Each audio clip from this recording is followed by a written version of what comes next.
یہ دل غیر اللہ سے پاک ہو تو یہی دل انسان کا کعبہ بن جاتا ہے۔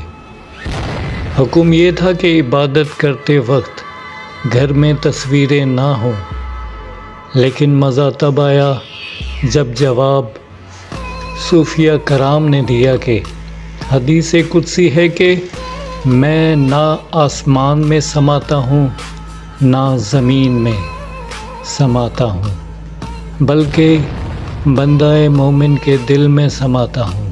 سبحان اللہ۔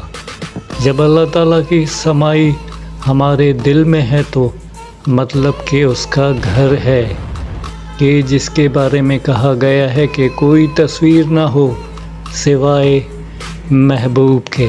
سبحان اللہ۔ اس لیے گھر میں تصویریں ہونے سے فرق نہیں پڑتا، بس دل میں ہو۔ حیران ہوں میرا رب میرے دل میں سمایا ہے، حالانکہ دو جہاں کی سماعت ہے۔ اس لیے دل کو پاک رکھیں، ذکر میں رہیں۔